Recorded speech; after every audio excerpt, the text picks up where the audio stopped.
Welcome to Charlie's Chills, where we unravel bone-chilling real haunted stories from around the world. I'm Charlie, your host, bringing you tales from the internet and our listeners that will haunt your dreams. Follow us on X, Threads, Instagram, and Facebook at Charlie's Chills for your daily dose of spookiness. If you're creeped out and captivated, like, share, and subscribe, or follow, depending on your platform. And if you want to dive deeper into the shadows, contribute through buymeacoffee.com/charlieschills. All links in the description. Now, without further ado, let's dive into the world of Charlie's Chills.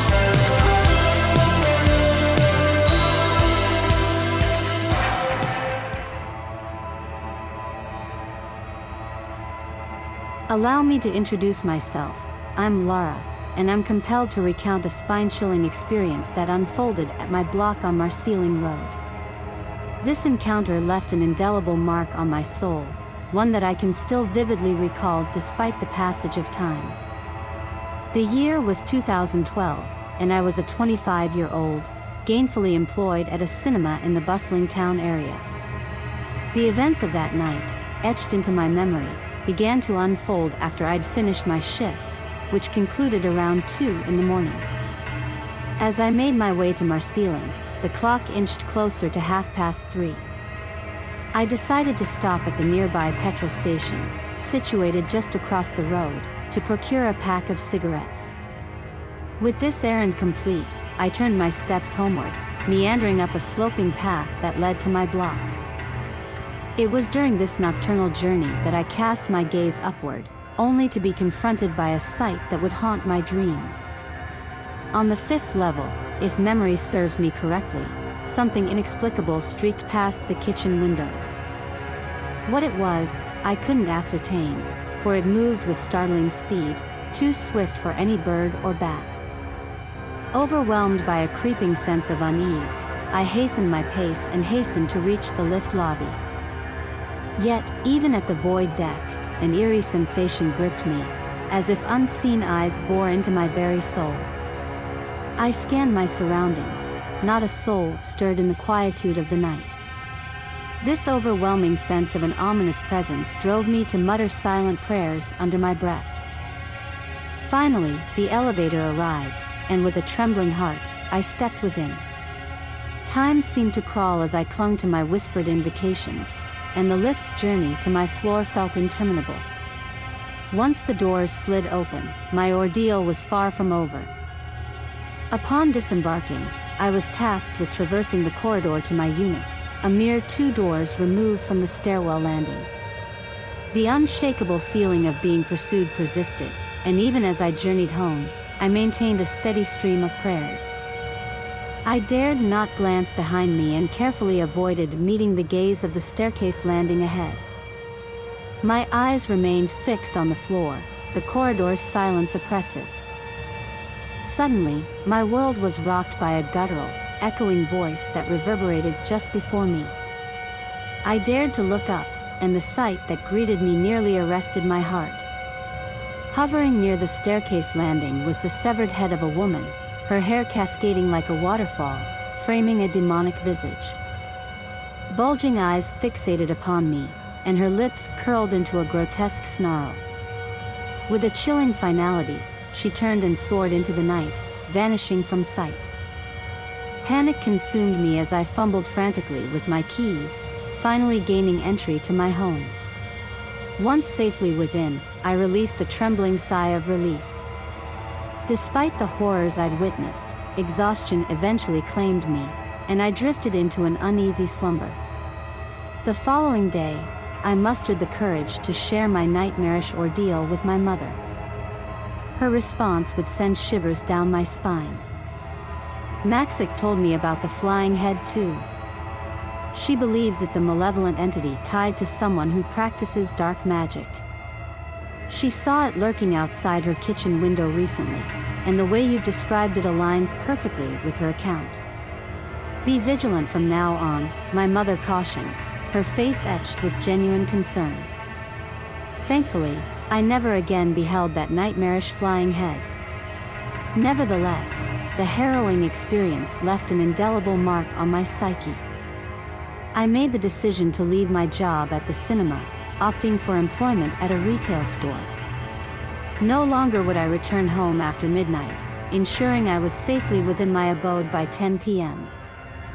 In 2017, my family relocated to Woodlands, yet I can't help but wonder if that demonic flying head continues to haunt the residents of my old block on Marseilling Road.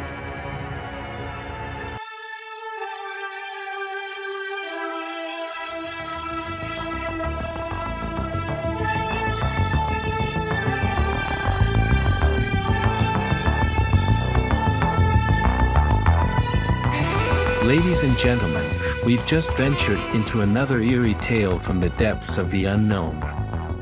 But fear not, there's more spine-tingling content coming your way after this short break.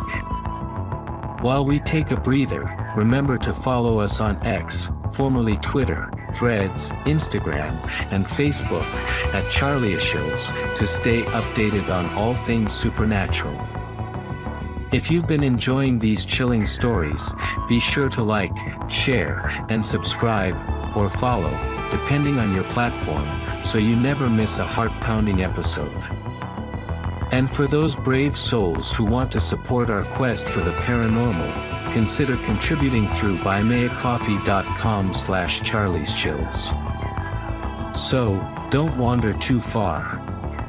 We'll be back with more hair-raising tales, inexplicable encounters, and unsettling mysteries. Stay tuned, because Charlie's Chills returns in just a moment. Keep those lights on, my friends.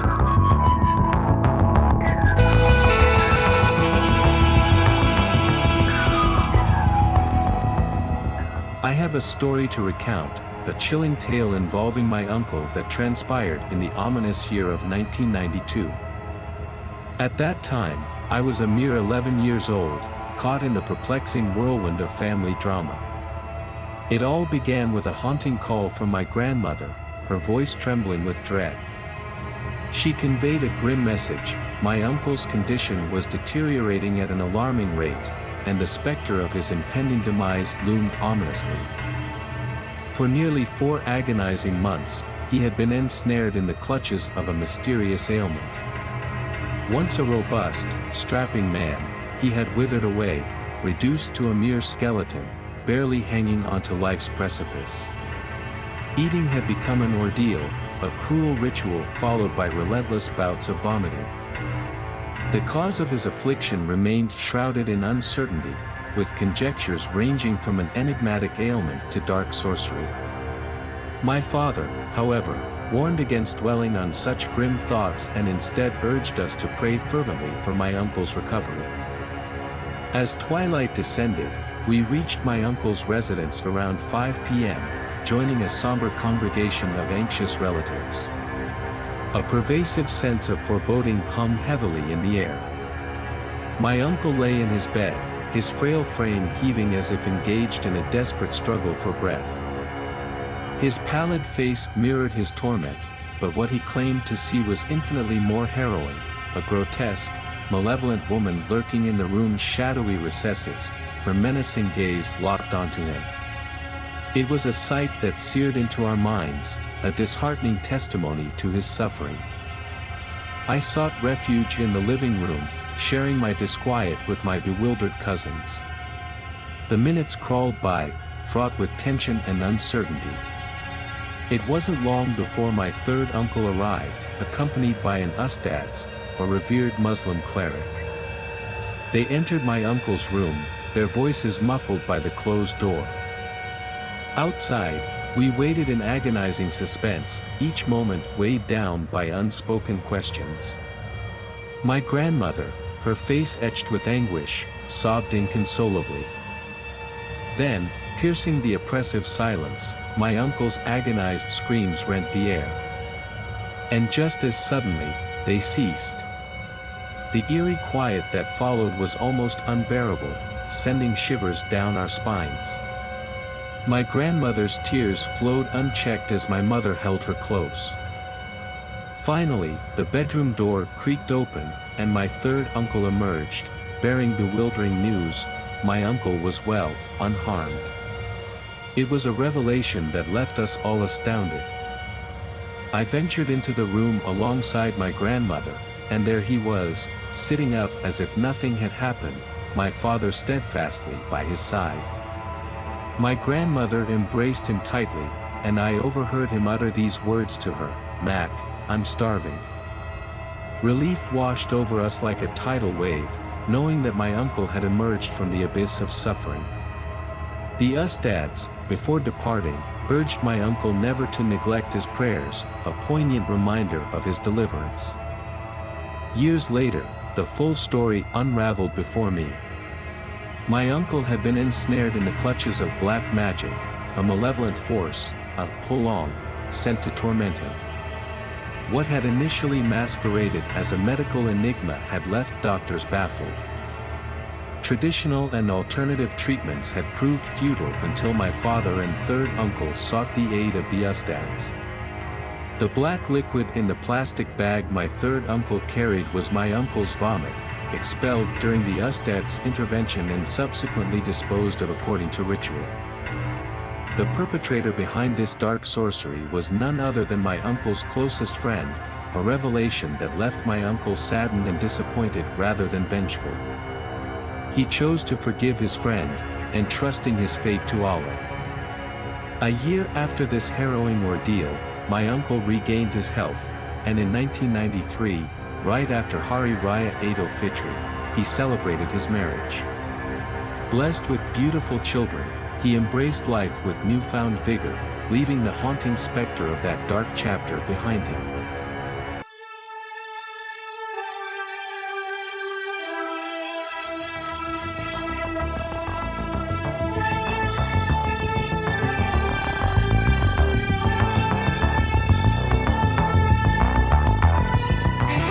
Ladies and gentlemen, we've just ventured into another eerie tale from the depths of the unknown. But fear not, there's more spine-tingling content coming your way after this short break. While we take a breather, remember to follow us on X, formerly Twitter, Threads, Instagram, and Facebook, at Charlieshills, to stay updated on all things supernatural. If you've been enjoying these chilling stories, be sure to like, share, and subscribe, or follow, depending on your platform, so you never miss a heart-pounding episode. And for those brave souls who want to support our quest for the paranormal, consider contributing through buymeacoffee.com/charlieschills. So, don't wander too far. We'll be back with more hair-raising tales, inexplicable encounters, and unsettling mysteries. Stay tuned, because Charlie's Chills returns in just a moment. Keep those lights on, my friends.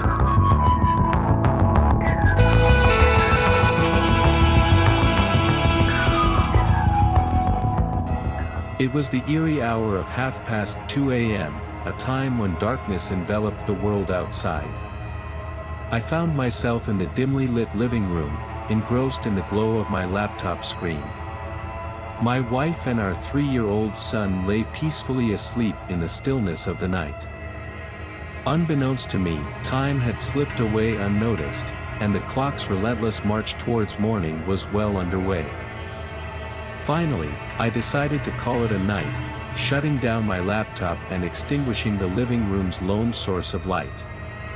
A peculiar thirst descended upon me, compelling me to shuffle to the kitchen for a drink. As I savored the refreshing liquid, an unsettling sensation prickled at the edge of my awareness.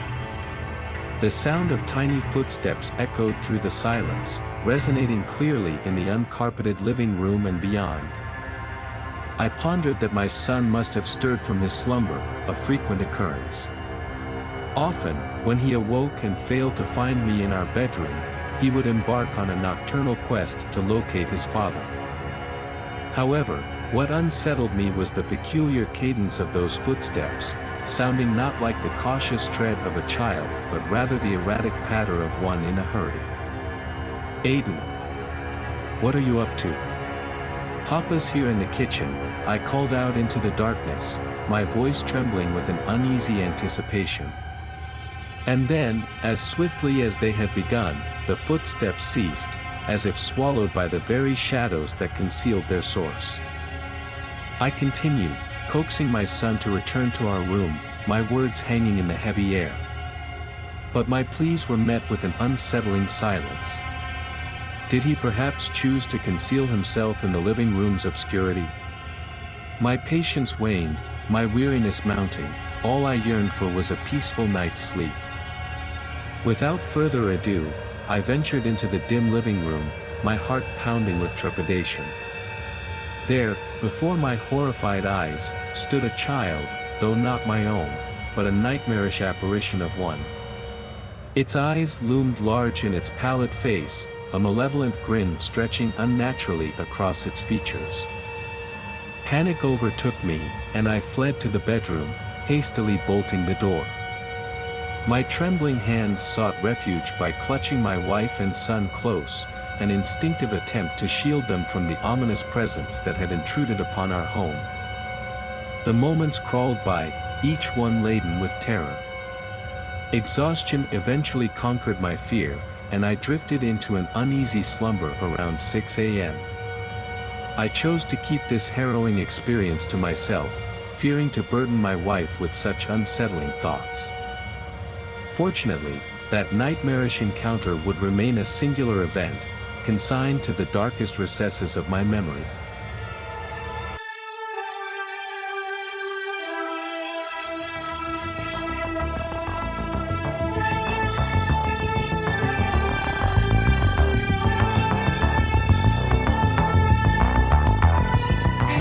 Ladies and gentlemen, we've just ventured into another eerie tale from the depths of the unknown. But fear not, there's more spine-tingling content coming your way after this short break. While we take a breather, remember to follow us on X, formerly Twitter, Threads, Instagram, and Facebook, at charlieishills, to stay updated on all things supernatural. If you've been enjoying these chilling stories, be sure to like, share, and subscribe, or follow, depending on your platform, so you never miss a heart-pounding episode. And for those brave souls who want to support our quest for the paranormal, consider contributing through buymeacoffee.com/charlieschills. So, don't wander too far.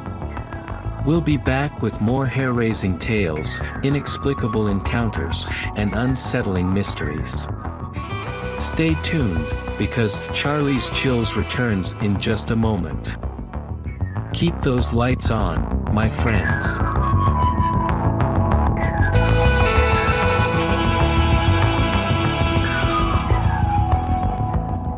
My name is Ainan, and I've got a spine-tingling tale to share.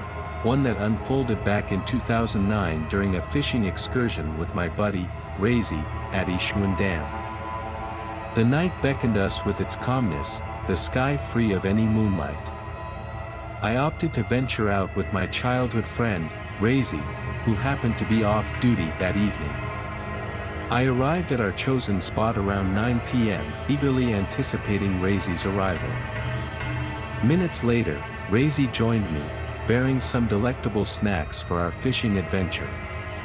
After savoring our supper, we readied our fishing gear, our trusty rods, and cast our lines into the inky waters, hopeful for a bountiful catch beneath the moonless veil.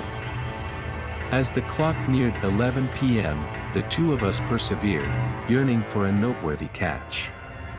Earlier, there had been another angler nearby, along with a couple sharing the night's solitude. However, both the couple and the solitary fisherman were nowhere to be seen. Presumably, the couple had departed, and the lone angler had likely sought a more promising location.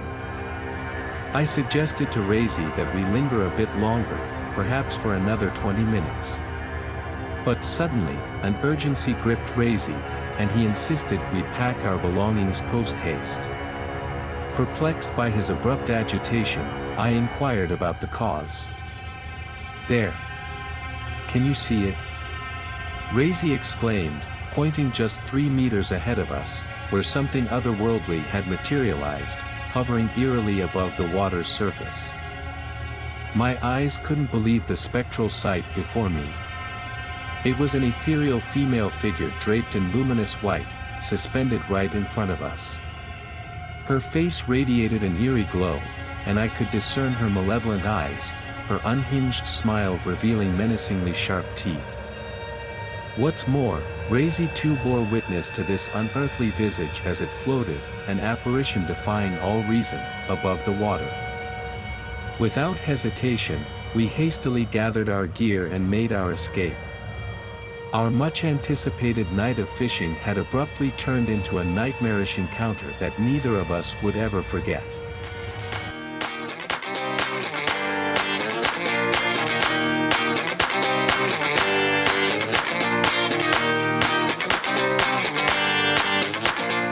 As we wrap up another spine-tingling episode of Charlie's Chills, thank you, fearless listeners, for joining our eerie exploration. Keep the chills alive by following us on X, Threads, Instagram, and Facebook at Charlie Chills.